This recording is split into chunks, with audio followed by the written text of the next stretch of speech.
UP चुनाव के लिए कांग्रेस ने अपना मंशूर जारी कर दिया है। लखनऊ में एक प्रेस कॉन्फ्रेंस के दौरान प्रियंका गांधी, सलमान खुर्शीद और दीगर की मौजूदगी में कांग्रेस का मंशूर जारी किया गया। इस मैनिफेस्टो में कहा गया कि अगर कांग्रेस की सरकार बनती है, किसानों के कर्जे 10 दिनों के अंदर माफ कर दिए जाएंगे, बिजली आधी कीमत पर मिलेगी, सेहत आमा के हवाले से अवाम के मफाद में काम होगा और शहरी तरक्की के साथ साथ देही तरक्की पर खुसूसी तवज्जो होगी।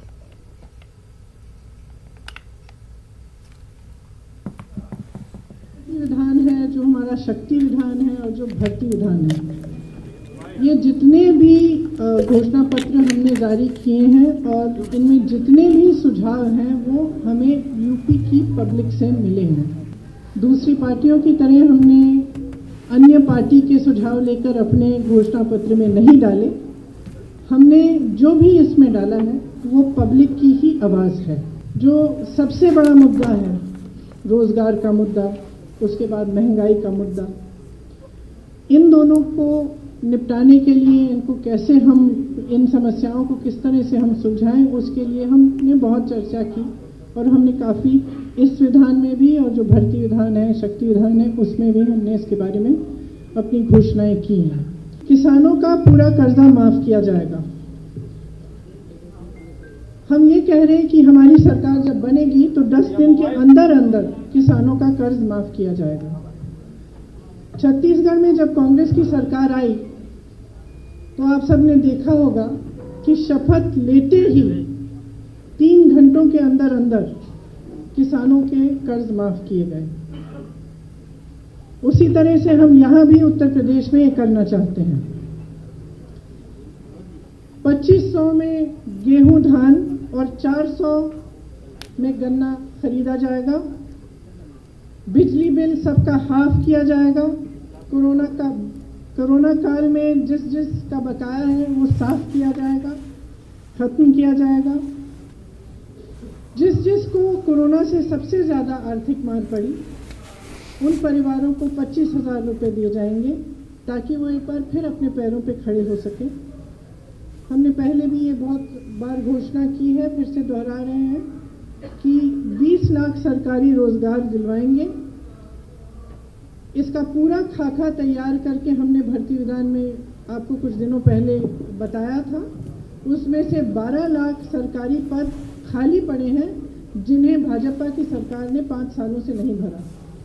हम कह रहे हैं कि हम वो 12 लाख पद भी भरेंगे और उसके अतिरिक्त हम 8 लाख और पद भरेंगे या और रोजगार हम माफ करिए पद भरेंगे नहीं, 8 लाख हम रोजगार और पैदा करवाएंगे। अगर कोई भी बीमारी हो तो सरकार की तरफ से 10 लाख रुपए तक इलाज मुफ्त मिलेगा। आवारा पशु की बहुत बड़ी समस्या है उत्तर प्रदेश में। कम पार्टियां इसके बारे में बात करती हैं, लेकिन सच्चाई ये है कि किसान बहुत त्रस्त हैं। और हमने अपने अनुभव में, जो हमारी छत्तीसगढ़ में कांग्रेस की सरकार है, उन्होंने एक पूरी योजना बनाई कि इससे हम किस तरह से इस समस्या को हम हल कर पाएँ। इसके मुख्य बिंदु हमारी उन्नति विधान में है, लेकिन मैं यहाँ कहना चाहती हूँ कि जिन को आवारा पशुओं के नुकसान को झेलना पड़ा है उन्हें 3,000 रुपये का मुआवजा दिया जाएगा और एक गोधन न्याय योजना शुरू की जाएगी जिसके काफ़ी ज़्यादा एलिमेंट्स होंगे, लेकिन एक एलिमेंट ये है कि 2 रुपये किलो में गोबर खरीदा जाएगा। ये छत्तीसगढ़ में हो रहा है और फिर उस गोबर को वर्मी कंपोस्टिंग में सेल्फ हेल्प ग्रुप्स द्वारा इस्तेमाल किया जाता है। यूपी में पहले मरहले के तहत कल राय दहिंदगान हक़ राय दही का इस्तेमाल करेंगे। गाजियाबाद में पोलिंग पार्टी की 80 कंपनियों को पोलिंग बूथ पर रवाना किया गया है। पोलिंग मराकज़ के बाहर फोर्सेस को तैनात किया गया है। कोविड को मद्देनजर रखते हुए तमाम ज़रूरी इक़दाम किए गए हैं। हमारे नुमाइंदे ने चुनावी नोडल ऑफिसर डॉक्टर ईरज राज से ख़ुसूसी बातचीत की। आइए देखते हैं। 10 फरवरी को कल मतदान होना है। ऐसे में जो पोलिंग पार्टियां हैं वे आज रवाना हो रही हैं। हम बात करते हैं एसपी देहात डॉक्टर ईरज राजा से, जो एक नोडल अधिकारी हैं इसमें। सर, कितनी बसें लगाई गई हैं और पोलिंग पार्टियां आज से रवाना हो रही हैं, तो क्या व्यवस्था की गई है चुनाव के लिए? 3 स्थानों से पोलिंग पार्टियां रवाना हो रही हैं। जो भी हमारा कलेक्ट्रेट था वहाँ से सभी जो भी यूनिट्स थी, बैलेट यूनिट्स, वो सब यहाँ पर लाई गई अलग अलग स्थानों पर। कमला नेहरू ग्राउंड है रामलीला ग्राउंड और डीपीएस साहिबाबाद लोनी क्षेत्र में अलग अलग विधानसभा क्षेत्रों की गाड़ियां यहां से निकल रही हैं। पर्याप्त संख्या में बसेज एवं पुलिस बल लगाया गया है जो कि सभी पोलिंग पार्टियों के साथ रवाना हो रहा है। प्रक्रिया जारी है और थोड़ी देर में सभी पोलिंग पार्टियां अपने अपने मतदान केंद्रों पर पहुंच जाएंगी, जिसके वहां पर अपना सब व्यवस्था ये लोग बना लेंगे और कल के लिए हम लोग पूरी तरह से तैयार हैं। पर्याप्त संख्या में पुलिस बल हम लोग के पास है और हम लोग निष्पक्ष चुनाव कराने के लिए कटिबद्ध हैं। गाजियाबाद में कितने ऐसे बूथ संवेदनशील हैं और अति संवेदनशील है जिस पर व्यवस्था अधिक बढ़ाई गई है? अगर बात करें सीसीटीवी कैमरे की हो या वीडियोग्राफी की जाए।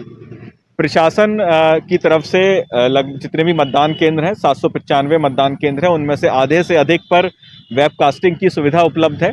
इसके अलावा ये है कि जितना भी इस तरह के हैं क्रिटिकल और वल्नरेबल हमारे केंद्र हैं, वहाँ पर हमने एक्स्ट्रा पुलिस बल डिप्लॉय किया है। इसके अलावा सेक्टर्स में 200 सेक्टर्स में पूरे गाज़ियाबाद के 795 मतदान केंद्रों को बांटा गया है।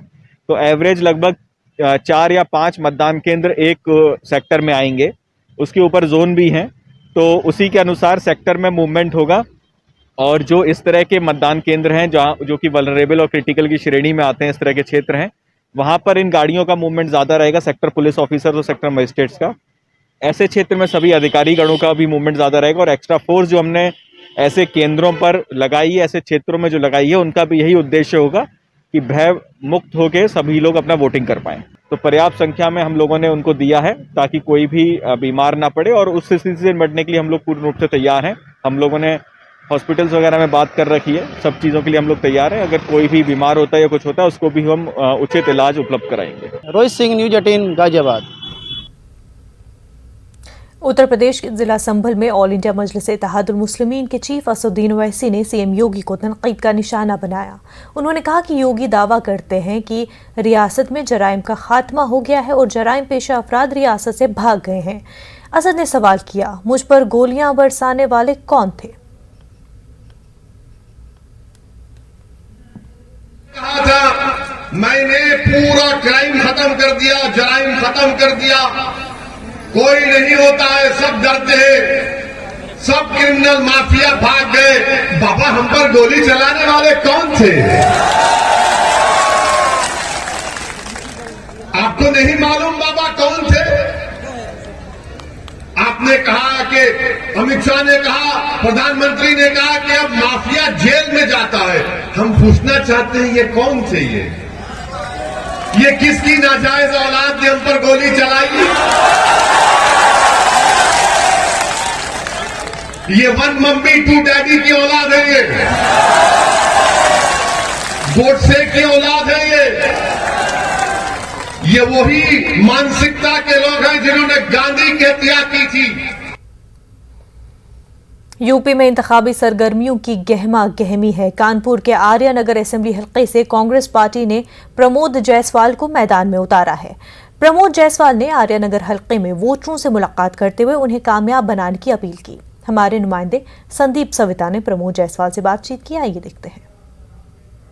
विधानसभा सीट पर प्रमोद जायसवाल कांग्रेस के प्रत्याशी हैं। जिस तरह से यहाँ पर आज ये मुस्लिम क्षेत्रों में अपने जनसंपर्क के लिए निकले हैं, यहाँ पर अगर बात की जाए तो मुस्लिम वोट जो है निर्णायक होते हैं, क्योंकि यहाँ पर पिछली बार गठबंधन के प्रत्याशी थे, इस बार प्रमोद जी खुद मैदान में कांग्रेस से हैं। किस तरह का आज यहाँ पर आपको जनसंपर्क में समर्थन दिख रहा है? देखिए, हर तरफ के लोग हमको समर्थन दे रहे हैं और प्यार दे रहे हैं। मेरे लिए इससे बड़ी बात और कोई नहीं हो सकती कि हर वर्ग का आदमी, हर उम्र का आदमी मुझसे प्यार कर रहा है और हमारे भाई अज्जू कुरैशी जी को साथ में प्यार देता हुआ चल रहा है। लेकिन आज मुस्लिम क्षेत्रों में जिस तरह से आपको बड़ा प्रदर्शन आपका जो है समर्थन दिखाई दे रहा है, उस पर आपका क्या कहना है? देखिए, ये सब बताएगा आने वाली 10 मार्च को। जिस तरह से आपने देखा कि यहाँ पर प्रमोद जायसवाल जो कि कांग्रेस के प्रत्याशी हैं, उनका साफ तौर से कहना है कि यहाँ पर मुस्लिम क्षेत्रों में उन्हें समर्थन दिख रहा है और उनकी जीत सुनिश्चित है। कानपुर से संदीप सविता, न्यूज़ 18। वजारत आयुष की जानिब से यूनानी से मुतल्लिक़ दाखिला पॉलिसी में तब्दीली की मजम्मत की जा रही है। यूनानी से जुड़ी तंजीमों ने वजारत के फैसले की मजम्मत की है। दिल्ली में हकीम अजमल खान मेमोरियल सोसाइटी ने वजारत आयुष को खत लिखा है और फैसले को वापस लेने का मुतालबा भी किया है। ख्याल है कि वजारत की जानिब से यूनानी कॉलेजों को कहा गया है कि वो BUMS के लिए दाखिलों में 10वीं क्लास में उर्दू, फारसी, अरबी की लाजमियत को ज़रूरी करार न दें, बल्कि दूसरे उम्मीदवारों को भी दाखिला दें। इससे कबल यूनानी से मुतल्लिक़ तंजीम जॉइंट एक्शन कमेटी बराए फ़रोग़ तिब्ब यूनानी ने मज़म्मती बयान जारी किया। एक्शन कमेटी का कहना है कि वज़ारत आयुष का ये फैसला इम्तियाजी है और इससे यूनानी तिब्ब को खतरा है।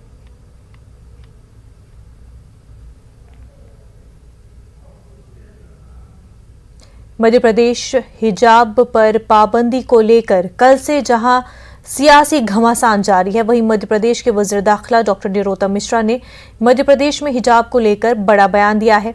निरोत्तम मिश्रा का कहना है कि हिजाब पर पाबंदी को लेकर मध्य प्रदेश हुकूमत के पास कोई मामला ज़ेर गौर नहीं है, इसलिए इस मामले को लेकर भरम का माहौल न बनाया जाए। हिजाब पर पाबंदी का मामला कर्नाटक का है और कर्नाटक हाई कोर्ट में ये मामला ज़ेर समाअत है। वहीं वज़ीर तालीम इंदर सिंह ने भी कहा कि उनके बयान को तोड़ मरोड़ कर पेश किया गया है। एमपी में कोई नया ड्रेस कोड नाफिज नहीं किया जाएगा। नहीं है और ऐसा कोई भी प्रस्ताव मध्य प्रदेश सरकार के पास विचाराधीन नहीं है, इसलिए कोई भ्रम की स्थिति न रहे। तो जहां पर वो विवाद है वहां भी मामला न्यायालय में लंबित है, हाईकोर्ट में लंबित है। मध्य प्रदेश में हिजाब तनाज़े के बाद वज़ीर तालीम ने यू टर्न लेते हुए कहा कि उनके बयान की गलत तशरीह की गई है। एमपी में कोई नया ड्रेस कोड नाफिज नहीं किया जाएगा, जो निज़ाम चल रहा है वही चलता रहेगा। मेरे द्वारा स्कूलों में गणवेश को लेकर के बयान जारी किया गया था। मेरा बयान स्कूलों में समानता, अनुशासन और स्कूल की पहचान के संदर्भ में था और इसलिए यूनिफॉर्म कोड लागू करने का विषय मैंने बोला था, परंतु कुछ लोगों ने उसका गलत अर्थ निकाल करके गलत संदर्भ में पूरे देश के सामने विषय रखा है। मैं उसका खंडन करता हूं। फिलहाल हम नया यूनिफॉर्म कोड लागू नहीं करेंगे, ना उस पर हमारा कोई काम हो रहा है। परंपरागत रूप से जैसी व्यवस्था चल रही है वैसी व्यवस्था ही स्कूलों में गणवेश को लेकर रहेगी। भोपाल से हमारे नुमाइंदे मेहताब आलम बराह रास्त हमारे साथ जुड़ चुके हैं। मेहताब, यू टर्न तो ले लिया है वज़ीर तालीम ने, लेकिन कहीं ना कहीं इंटेंशन तो सामने आ गया है इस पूरे मामले को लेकर के। यकीनी तौर पर हुकूमत का जो इंटेंशन था वो सामने आ गया है। कल न्यूज़ 18 ने उस पर ही इन्होंने बयान दिया था और साफ तौर पर कहा था कि मध्य प्रदेश में गणवेश का आइंदा तालीमी साल से निफाज होगा और हिजाब की पाबंदी होगी। लेकिन हम ये देख रहे हैं कि अब जो है न्यूज़ 18 के जरिए खबर दिखाए जाने के बाद और मुस्लिम तंजीमों के जो सख्त रद्द अमल था उसके देखने के बाद हुकूमत जो है बैकफुट पर आई है। और अब जो है पहले वज़ीर दाखिला का बयान आया कि इस तरह का कोई मामला ज़ेर गौर नहीं है, और अब जो है मध्य प्रदेश के वज़ीर तालीम बराए स्कूल एजुकेशन इंदर सिंह परमार का बयान आया और उन्होंने वजाहत की, इसकी सफाई दी है कि इस तरह जो है मध्य प्रदेश में ड्रेस कोड का निफाज नहीं होगा। जो लोग भी जैसे आ रहे हैं उसी तरह से आते रहेंगे। तो यकीनी तौर पर वो लोग जो है जो आइन की बात कर रहे थे, दस्तूर की बात कर रहे थे, दस्तूर की बालादस्ती को कायम करने की बात कर रहे थे, उनकी ये जीत हुई है और हुकूमत को बैकफुट पर आना पड़ा है। मेहताब, अब कहा तो जा रहा है कि जो निज़ाम चल रहा है वही चलता रहेगा, लेकिन इससे बेचैनी तो बढ़ जाती है लोगों में कि अगर बात उठी है तो ये आगे और भी उठ सकती है। देखिए, यकीनी तौर पर जिस तरह का आपने इशारा किया है, अगर बात उठी है, बात कर्नाटक से उठी थी। कर्नाटक के बाद कुछ तो अंदर खाने था जिसकी वजह से कल जो मीटिंग हुई थी गणवेश को लेकर और न्यूज़ 18 उर्दू की टीम जो वहां पे गई थी, वजीर तालीम इंदर सिंह परमार ने न्यूज़ 18 के ही माइक पर बयान दिया था कि गणवेश का जो है जैसे यूनिफॉर्मिटी होती है, डिसिप्लिन होता है और यहाँ पर गणवेश का जो है गणवेश का मतलब ड्रेस कोड का निफाज होगा। और उन्होंने साफ तौर पर कहा था कि आइंदा तालीमी साल से इसका निफाज होगा और इसके लिए महकमा तालीम के जरिए सर्कुलर जारी कर दिया जाएगा ताकि बच्चे अपना जो है ड्रेस को तैयार कर सके। और उसमें उन्होंने वाज़ेह तौर पर कहा था कि हिजाब पर पाबंदी होगी। लेकिन जिस तरह से तमाम लोगों ने, न सिर्फ मुसलमानों बाकी दूसरी कम्युनिटी के लोगों ने जो है इस पर अपना एहतजाज किया, ये उसका नतीजा है कि इज्तिमाई एहतजाज के बाद हुकूमत को बैकफुट पर आना पड़ा और हुकूमत ने अपने मौक़िफ़ से कदम वापस लेते हुए वजाहत कर दी है कि इस तरह के ड्रेस कोड का निफाज मध्य प्रदेश में नहीं होगा। लेकिन कल जो मीटिंग हुई थी वहां पर कुछ तो ऐसा था जिसकी वजह से ये बयान देना पड़ा था। मिली तंजीमों की जानिब से इस पूरे मामले को लेकर के कोई रद्द-ए-अमल सामने आया हो? देखिए, इस मामले को लेकर जमीयत उलमा की बात करें, भोपाल में आरी मसूद की बात करें या खवातीन की बात करें, उन्होंने इस बात पर जो है राहत की सांस ली, लेकिन उनका कहना है कि जो है इस तरह की जो बयान है, पहले इसी वजीर ने जब बयान कुछ और दिया, फिर अभी बयान ये मसलहत का बयान, उनका कहना है कि ये मसलहत का बयान है, ये हकीकत का बयान नहीं है, और हुकूमत ने अगर इस तरह की बात कर रही है तो उसको चाहिए कि इसका एहकाम जारी करे। बिल्कुल। मेहताब आलम, बेहद शुक्रिया आपका तमाम तर तफसीलात के लिए।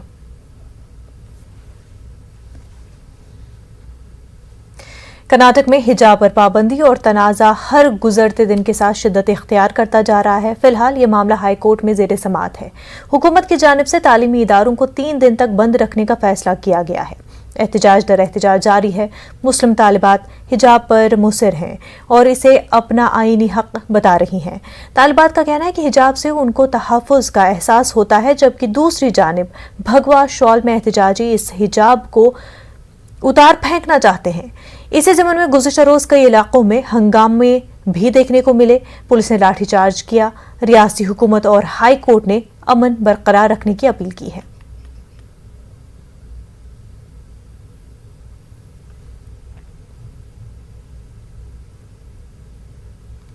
वहीं कर्नाटक में हिजाब पर तनाज़े पर मंडिया की तालिबा मुस्कान खान ने न्यूज़ 18 से एक्सक्लूसिव बातचीत की। मुस्कान ने कल के वाक़े पर रद्द अमल का इजहार करते हुए कहा कि हिंदुस्तान में हर मजहब को आज़ादी है, इसलिए किसी को रोक टोक का कोई हक नहीं है। Just because I was carrying. Yesterday I just went to give an assignment. So there a lot of boys were crowded and then they were not allowing me to go inside just because I was carrying the burqa. They were telling me remove your burqa or else you are not allowed to enter the college. Remove your burqa or else you are not allowed to enter the college. If you are interested in wearing the burqa then go outside. Matlab go for your home. They said like that, but somehow I just went inside and I parked my bike and then I was coming. So there a lot of boys were crowded and they started giving their slogans and they said me to remove burqa or else you are not allowed it, and they like something they came near me as they are attacking me. So even there I just like I don't wanna bring any casteism here. I'm not fighting for that. I'm just fighting for my rights. Please, I request everyone, do not trouble a student. We are not fighting for any casteism here. We are just fighting for our rights, so that I hope so you understand. I just see a lot of status uploading and encouraging a people between Hindu and Muslim. We are not fighting for that. I'm fighting for my right, for my education. That's it. That they should allow. Because like every religion has a freedom, so everyone can follow like every culture. Everyone has a right to follow their culture. So hijab is our priority. So we do follow for that. Thank you. वहीं कर्नाटक वजीर तालीम BC Nagesh ने कहा है कि रियासती हुकूमत की जानिब से 5000 से ज़ायद कॉलेज चलाए जाते हैं और सब जगह अमन बरकरार है, सिवाय चंद जगहों के जहां पर कुछ शरपसंद अनासिर माहौल ख़राब करने की कोशिश कर रहे हैं। हुकूमत हालात पर काबू पा लेगी। फिलहाल कोर्ट के फैसले का इंतजार करना चाहिए। Not encourage whether Jai Shri Ram or Allahu Akbar in the institute, in our college or school campuses. It has to be maintained. Sacredness of that area has to be maintained. It is our duty, not only politicians, including media. It is our duty to see that atmosphere should not be destroyed and we should not be the prey for the political ends of some political parties. We are not going to leave the enemy's friend, whether which side he is there. No one can take law and order into their hands. Congress leader Nagma ने कहा है कि जब parliament और assembly में लीडरान अपनी पसंद का लिबास ज़ेबतन कर सकते हैं तो तालीमी इदारों में क्यों नहीं। आखिर ये कौन लोग हैं जो अचानक इस तरह के माहौल को ख़राब करने की कोशिश कर रहे हैं। Unfair because we see Yogi Adityanath wearing his attire. We see other MPs wearing their attire in the BJP, like the Sadhvi Pragya and people like that. So I think that in case if people do have religious sentiments, it should be respected because that is their freedom of expression and freedom of whatever they want to wear or whatever they want to say. But the main mute point over here is that the BJP is really not got any development work which they are doing, because of which they have to retort to such kind of things. I mean, a bunch of hooligans who are that I heard that girl's statement yesterday, and she was saying that hardly about 10% were there from that university, but the rest were from outside. So how did these goons come from outside, and how did they, influence and do such kind of things is a thing to really be worried about. Congress के senior leader Digvijay Singh ने PM Modi पर निशाना साधते हुए कहा कि मुल्क में बेरोजगारी उरूज पर है, लेकिन पीएम मोदी इन मुद्दों से अवाम का जहन भटकाने का काम कर रहे हैं। उन्होंने कहा कि कांग्रेस न होती तो मुल्क में आईन लिखने का मौका नहीं मिलता। वज़ीर-ए-आज़म नरेंद्र मोदी पर बराह रास्त हमला करते हुए उन्होंने कहा कि अगर मोदी न होते तो गोधरा सान्हा न होता, मोदी न होते तो आज मुल्क की माशी हालत ऐसी न होती, कोई नोटबंदी न होती। दिग्विजय सिंह ने कहा कि हिजाब पर तनाज़ा मजहबी मुनाफरत फैलाने के लिए किया जा रहा है। देश के पूर्व मुख्यमंत्री दिग्विजय सिंह मेरे साथ। सर, पिछले 2 दिनों से कांग्रेस प्रधानमंत्री के निशाने पे है। प्रधानमंत्री ने लोकसभा में कहते हैं कि डीएनए में कांग्रेस के विभाजन है, अंग्रेजों की मानसिकता को वो आगे बढ़ा रही है। कल भी उन्होंने राज्यसभा में कांग्रेस को ही कहा है कि अगर कांग्रेस नहीं होती, आपातकाल नहीं होता, कांग्रेस नहीं होती तो सिखों का नरसंहार नहीं होता पंजाब में, कश्मीर से पलायन नहीं होता, और परिवारवाद लोकतंत्र के लिए खतरा कांग्रेस की वजह से। हम चर्चा कर रहे हैं, देश में बेरोजगारी बढ़ती जा रही है, महंगाई बढ़ती जा रही है, सामाजिक समरसता बिगड़ती जा रही है, उस पर कोई चर्चा हो नहीं रही है। हम कहते हैं महंगाई है, वो कहते हैं कि हिंदू मुसलमान की बात करते हैं। हम कहते हैं बेरोजगारी है तो कहते हैं नहीं, बात पाकिस्तान और हिंदुस्तान की है, शमशान कब्रिस्तान की है। और अब उन्होंने कांग्रेस पर ये बात करना शुरू कर दी। अरे शायद आपको इतिहास नहीं मालूम, अगर कांग्रेस का संघर्ष नहीं होता आज़ादी की लड़ाई में तो शायद आज़ादी नहीं मिल पाती। भाजपा कब थी? अगर कांग्रेस नहीं होती तो इसमें लोकतंत्र स्थापित नहीं होता। अगर कांग्रेस नहीं होती तो बाबा साहब अम्बेडकर को संविधान लिखने का अवसर नहीं मिलता। अगर कांग्रेस नहीं होती तो इस देश में आज तक की जो तरक्की हुई है वो नहीं हुई होती। और जहां तक अगर हम लोग ये कहें कि अगर मोदी जी नहीं होते तो गोधरा नहीं होता। इस वक्त की बड़ी खबर आपको बता दें, इंटरनेट पर खवातीन की सलामती का मामला। पार्लियामेंट की स्टैंडिंग कमेटी में बहस होगी। सुली और बुलीबाई ऐप पर पार्लियामेंट की स्टैंडिंग कमेटी में बहस होगी। कमेटी के चेयरमैन शशि थरूर है। बड़ी खबर आपको बता रहे हैं, इंटरनेट पर खवातीन की सलामती का मामला है। पार्लियामेंट की स्टैंडिंग कमेटी में सुली और बुलीबाई ऐप पर बहस होनी है। इंफॉर्मेशन टेक्नोलॉजी के सेक्रेटरी और दीगर हुकाम इस मीटिंग में शिरकत करेंगे। स्टैंडिंग कमेटी बराए इंफॉर्मेशन एंड टेक्नोलॉजी के सरबराह हैं शशि थरूर। पूरा मामला सुली और बुलीबाई ऐप का है, जिसमें मुस्लिम खवातीन के फोटोज डालकर ऑक्शन किया जा रहा था। कई ऐसी मुस्लिम खवातीन जो कि जर्नलिस्ट हो, एक्टिविस्ट हो, या फिर किसी बड़े ओहदे पर फाइज हो, या ऐसी खवातीन जिनकी खुद की वॉइस है, सोशल मीडिया पर उनकी पहचान है, ऐसी खवातीन की फोटो सुली और बुलीबाई ऐप पर शरपसंद अनासिर ने डाली और ऑक्शन के तौर पर डराने धमकाने की कोशिश हो रही थी। इस पूरे मामले को लेकर के पार्लियामेंट की स्टैंडिंग कमेटी में बहस होगी। इंफॉर्मेशन टेक्नोलॉजी के सेक्रेटरी दीगर हुकाम इस मीटिंग में शिरकत करेंगे। वहीं आपको बता दें, शशि थरूर स्टैंडिंग कमेटी बराए इंफॉर्मेशन एंड टेक्नोलॉजी के सरबराह हैं। News 18 and media investment limited के प्लेटफॉर्म से ताल्लुक रखने वाले मनी कंट्रोल प्रो ने एक अहम संग मील अबूर कर लिया है। मनी कंट्रोल प्रो के फाल सार्फिन की तादाद 5 लाख से तजावुज कर गई है। लॉन्चिंग के 36 महीनों के अंदर मनी कंट्रोल प्रो ने यह कामयाबी हासिल की, जो सार्फिन को हमा वक्त बसीरत अफरोज मवाद फराहम कर रहा है। शुरुआत से ही मनी कंट्रोल सार्फिन की दिलचस्पी का खास ख्याल रखा जा रहा है। इक़्तिसादियात, बाजार से लेकर क्रिप्टो करेंसी तक तमाम मतनू मौज़ूआत का अहाता करने के लिए माहिरीन की टीम है। बुलेटिन में फिलहाल इतना ही, हमें दीजिए इजाजत। आदाब।